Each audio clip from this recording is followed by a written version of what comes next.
या अभिभाषणामध्ये स्वर्गीय अजितदादा यांच्याबद्दल एक चकार शब्द काढलेला नाही. राष्ट्रवादीच्या जे अजितदादांच्यामुळं मंत्री झाले, किमान त्यांनी तरी मंत्रिमंडळात आग्रह धरायला पाहिजे होता की अजितदादांच्यावर दोन वाक्य घाला म्हणून. ते 3 इडियट्समध्ये एक डायलॉग असतो, बोल वो रहे है लेकिन शब्द हमारे है. म्हणजे शब्द मंत्रिमंडळाचे आहेत. मंत्रिमंडळाने हे भाषण तयार करून दिलेलं आहे. देशाच्या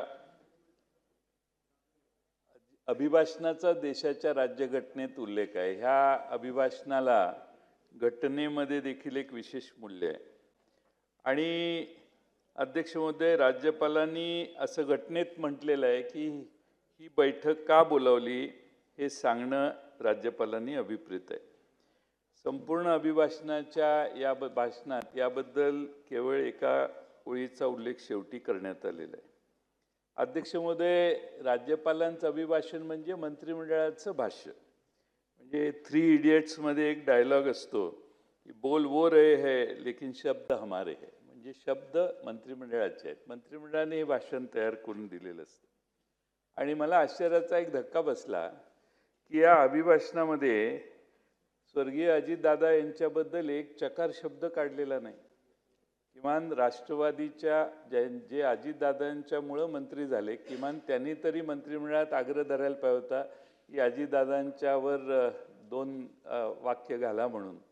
पण तो विसर किमान दादांना भावपूर्ण श्रद्धांजली राज्यपालांच्या तोंडातून आलं तर त्याला जास्त, आता मला खात्री आहे मुख्यमंत्री तर नक्कीच त्यांच्या अर्थसंकल्पात करतील, पण अभिभाषणात येणं हे सर्व राज्याच्या वतीनं होत असणारं भाषण आहे.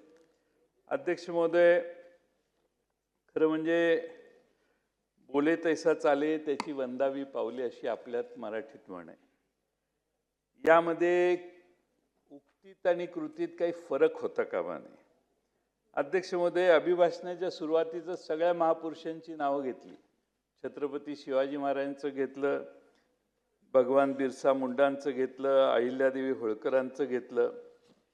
पण अध्यक्ष महोदय, या सरकारने भाषणात ही नावं वापरली, पण कृती काय? अध्यक्ष महोदय, पुण्यश्लोक अहिल्यादेवींचा मनकर्णिका घाट तिकडं उत्तर प्रदेशमध्ये बांधलेला आहे. अध्यक्ष महोदय, तिथल्या सत्तारूढ पक्षाच्या धोरणानं तो घाट तोडण्यात आला, मूर्त्यांचा विध्वंस करण्यात आला. मी त्या घाटावर पूर्वी एकदा जाऊन आलेलो आहे. अतिशय सुंदर आणि देखणा असा घाट, पण तिथल्या सरकारने तो घाट मोडला, त्यातल्या मूर्त्यांचा पूर्णपणाने नायनाट केला. अध्यक्ष महोदय, पुण्यश्लोक अहिल्यादेवी होळकरांनी बांधलेल्या घाटाला तिथल्या सरकारने सहजासहजी असं बाजूला ढकललं.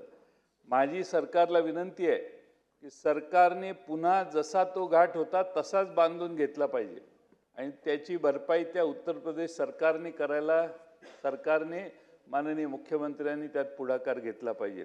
अध्यक्ष महोदय, पुण्यश्लोक अहिल्यादेवी होळकरांचा देशाला तर आहेच, पण आम्हा सगळ्यांना देखील अभिमान आहे. आणि पुण्यश्लोक अहिल्यादेवी होळकरांनी बांधलेला घाट जर पाडण्याचं धाडस तिथल्या सरकारला, योगींच्या सरकारला होत असेल, तर मला खात्री आहे की महाराष्ट्राच्या विधानसभेत तर हे कोणी मान्य करणार नाही. आणि म्हणून त्याचा निषेध करणं आणि त्या राज्य सरकारला पुन्हा तो घाट जसा होता तसा बांधून द्यायला लावणं हे महत्त्वाचं काम सरकार करेल अशी माझी अपेक्षा आहे.